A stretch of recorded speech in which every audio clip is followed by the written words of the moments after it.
der größte oder einer der größten Irrglauben ist, du kannst Montag bis Freitag locker machen und am Samstag bist du immer voll da. Ganz herzlich. Im schönsten Stadion der Welt, die besten Fans der Welt. Ich begrüße die Fans von Borussia Dortmund. Freitagabend, Flutlicht, ein Topspiel steht auf dem Programm und da muss ich natürlich auch einen ganz besonderen Gast im Feiertagsmagazin haben. Der ist heute hier, ich freue mich. Mats Hummels ist bei mir. Mats, erste Frage. Du bist zum ersten Mal in dieser Saison hier bei mir. Was ist los? Hast du ein bisschen Zeit gelassen, oder? Ich habe viel zu tun. Ja. In der Abwehr? Ja, da habe ich noch mehr zu tun, aber ja, muss sich mal ergeben. Und ich will ja, dass wir beide das auch richtig genießen können, wenn wir miteinander reden. Ne? Dann geben wir uns jetzt mal größte Mühe. Ja. Also, bevor wir über das Spiel gegen Freiburg und unsere neue Aktion Design das Ding sprechen, wollen wir natürlich ein bisschen zurückblicken. Vergangenen Samstag aus 0:2 macht 3:2 gegen Frankfurt. Was war das denn bitte? Ja, am Ende natürlich ein geiler Sieg für uns, muss man so ganz klar sagen. Auch sehr emotional, dann auf dem Platz, danach auch. Das sind schon geile Fußballmomente. Aber man muss auch noch immer runterbrechen natürlich auf, was war richtig gut. Und damit man so einen Sieg landet, muss man ja auch erstmal was falsch gemacht haben. Und das ist auch wichtig, dass man das eben aufarbeitet. Ich glaube, das haben wir auch gut gemacht.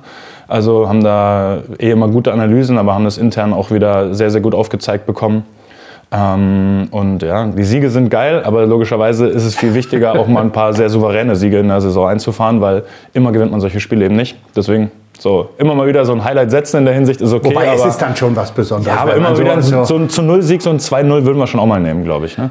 Und weil es so schön war, schauen wir uns den Spielfilm noch einmal in Kürze an.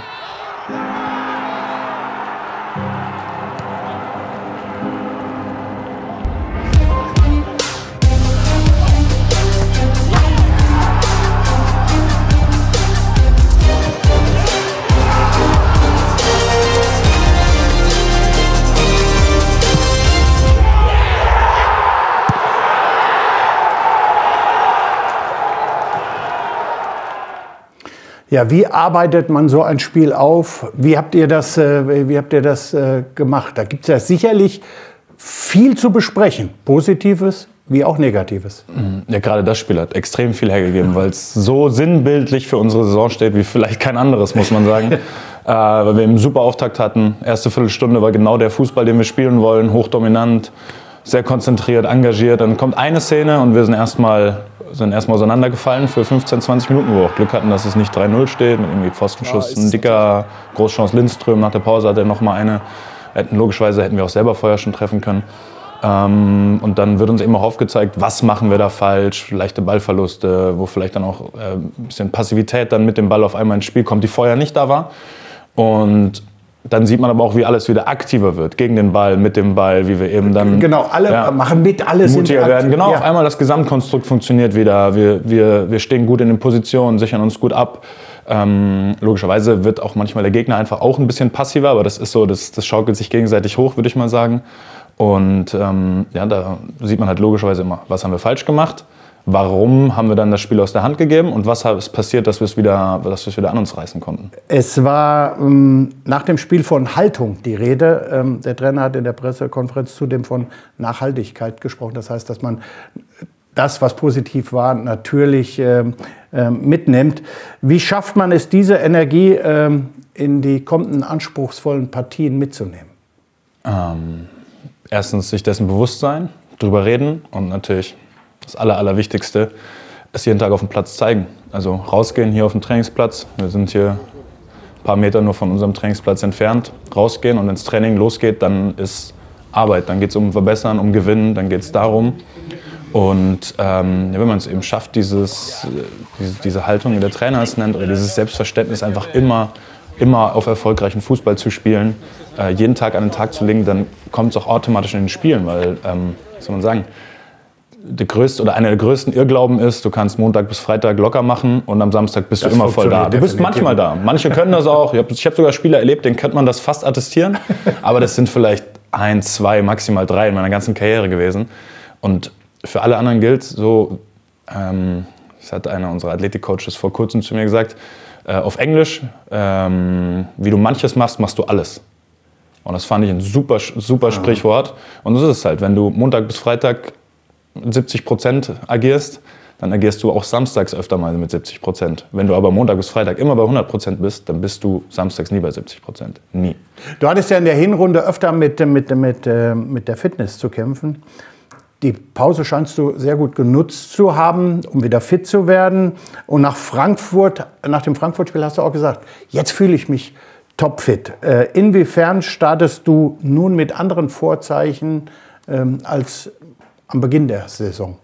Ja, komplett anders. Jetzt bin ich halt auf einem Zustand oder in einem Zustand, wie man sein sollte, wenn man eben dann auf dem Niveau spielen muss und möchte.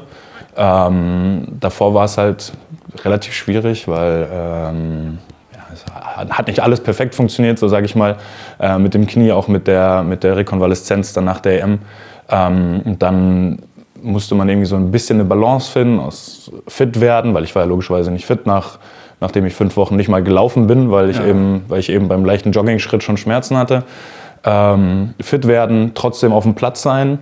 Also ich habe ja dann auch nach dem Leverkusen-Spiel, das nächste war, glaube ich, Union Berlin, seitdem jedes Spiel von Anfang an gespielt, wenn ich nicht gerade rot gesperrt oder krank war. Und da eben diese Balance zu finden, zu spielen, so trotzdem versuchen eben so der Mannschaft zu helfen, meine Aufgaben zu erfüllen, fit zu werden, eben von dem Punkt her, und aber nicht zu viel zu machen, damit die Knie eben weiter sich ausruhen und ein bisschen regenerieren können. Und das war wirklich nicht einfach. Da haben wir irgendwann einen guten Weg gefunden. Logischerweise die Länderspielpausen waren Gold wert für mich. Da konnte ich immer sehr gut trainieren, habe da teilweise eben auch dann mal extern mal eine Woche trainiert, wo ich dann besonders der Fokus nur darauf lag. Und es hat dann so in der Summe der Sachen hat es einfach dazu geführt, dass ich irgendwann so ab Mitte November, würde ich sagen, wieder dann relativ schmerzfrei und fit war. Dann war ich nicht unbedingt frisch nach der Zeit, und jetzt natürlich mit 2 Wochen Urlaub kam vielleicht auch noch so dieser letzte Aspekt, ein bisschen Frische, auch für den Kopf, kam dann wieder dazu. Vielleicht auch mal für unsere Zuschauer, das hat auch was mit Selbstvertrauen zu tun. Wenn man 100%ig fit ist, hat man auch das Vertrauen in das Spiel, und das sorgt auch dafür, dass man einfach besser ist. Und, das ist ein himmelweiter Unterschied, und der Druck auf euch ist nun mal immens, und deshalb ist die totale Fitness an für sich das Wichtigste überhaupt. Ja, muss ich auch sagen. Also wenn man so rekapituliert, kann man ja mit 33 irgendwann mal über die Kehre. Dann waren es die schwierigsten Phasen immer nur, wenn man nicht 100% fit war. So nach der WM 2014, als ich mich auch ein halbes Jahr mit vielen Kleinigkeiten rumgeschlagen habe, war vielleicht meine schlechteste Halbserie so in meiner Karriere. Das merkt man schon, dass das wirklich der wichtigste Faktor ist, weil dann kann man sich voll und ganz eben auf das konzentrieren, was man auf dem Platz machen muss, und muss nicht in seinen Körper reinhorchen, schaut nicht, geht's da, schaffe ich 90 Minuten, habe ich Schmerzen. Richtig. Und das beeinflusst jeden Spieler. Jetzt geht es am Freitag gegen den Sportclub aus Freiburg. Vielleicht die Überraschungsmannschaft der Saison. Was wird deiner Meinung nach nötig sein, um die Truppe von Christian Streich zu schlagen? Sehr viel, weil sie eine wirklich, wirklich gute Mannschaft sind. Sie sind ja seitdem Christian Streich da ist, immer top eingestellt.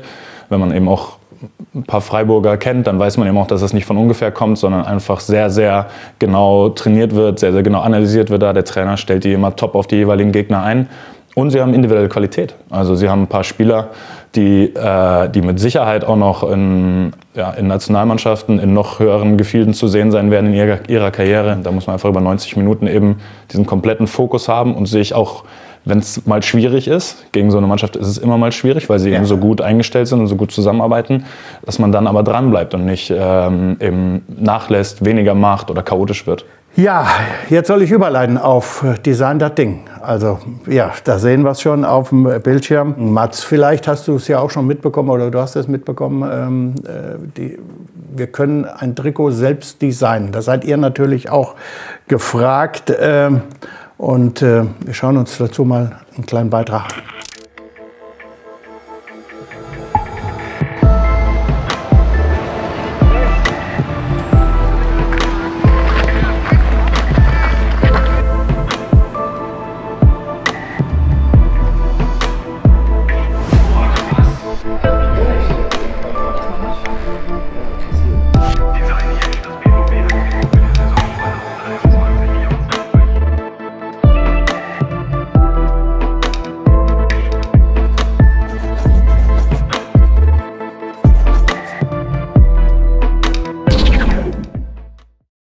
Cool. Wir haben jetzt aber kein iPad. Müssen wir ja selbst ein bisschen zeichnen. Gibt es ein Lieblingstrikot, wo du sagst, ich erinnere mich in den vergangenen Jahren an eins, das mir besonders gut gefallen hat? Also, ich habe mir doch schon ein paar Trikots mitgemacht hier. Das stimmt. ein paar erlebt. Natürlich mit ein paar gibt es einfach sehr, sehr geile Erinnerungen. Wenn ich jetzt eins rauspicke, würde ich glaube ich sogar eins nehmen, was weit vor meiner Zeit ist. Weit vor meiner Zeit, weil ich es damals eben mit 6 oder mit 7 Mal bekommen habe. Ich weiß leider nicht mehr woher. Ich glaube, mein Vater hat das als Jugendtrainer damals getauscht mal und mein Bruder und mir mitgebracht. Das war dieses neongelbe 95er-Trikot, 96er-Trikot. Das stimmt, das war auch cool. Ja, Das war cool. und ich fand es auch jetzt cool, als das so ein bisschen wieder aufgegriffen wurde. Das hat mir sehr, sehr gut gefallen. Ansonsten Haufen cooler Trikots. Und das jetzt vielleicht, weil es so mein erster Berührungspunkt damals mit 6, 7 irgendwann war mit dem BVB. Und ich meine, das hängt auch immer noch in einem Kleiderschrank irgendwo im Kinderhaus, also im Haus, in dem ich aufgewachsen bin, in München. Ja. Ach, cool. Ich muss mal rauskramen, muss mal schauen, ich weiß, aber ohne Rückennummer, glaube ich, kein Spieler drauf. Wir schauen mal auf den Screen, da sehen wir den einen oder anderen Spieler, wie sie ihr Trikot gestalten. Ich würde einfach mal haben wir einen künstlerisch begabten Spieler in der Mannschaft? Hinter dir. Ich bin gerade sehr neugierig. Hinter dir ist auch eins. Ich würde mal, Mats.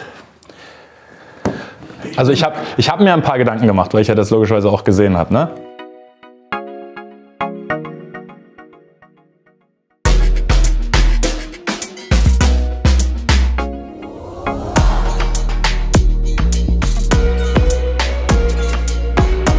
Also es ist jetzt sehr, sehr trist aufgemalt, aber was ich gemeint ganz hatte, klar zu sehen, was die Nadelstreifen sind aber dann ausgeschrieben Namen. Weißt du? Also da würde dann quasi im Dickel, Zor, keine Ahnung, Chapuisat, Schmelzer, so, das wird dann dastehen. Mats, vielen Dank, dass du dir die Zeit genommen hast. Wie immer hat es riesig Danke Spaß für die gemacht. Einladung, Drücken die Daumen, dass ihr morgen gewinnt. Das wäre natürlich eine tolle Geschichte, wenn wir gegen Freiburg auch noch gewinnen würden. Dann haben wir uns oben festgesetzt und das ist das, was wir alle wollen. Das war's, euer Feiertagsmagazin mit Mats Hummels. Ciao.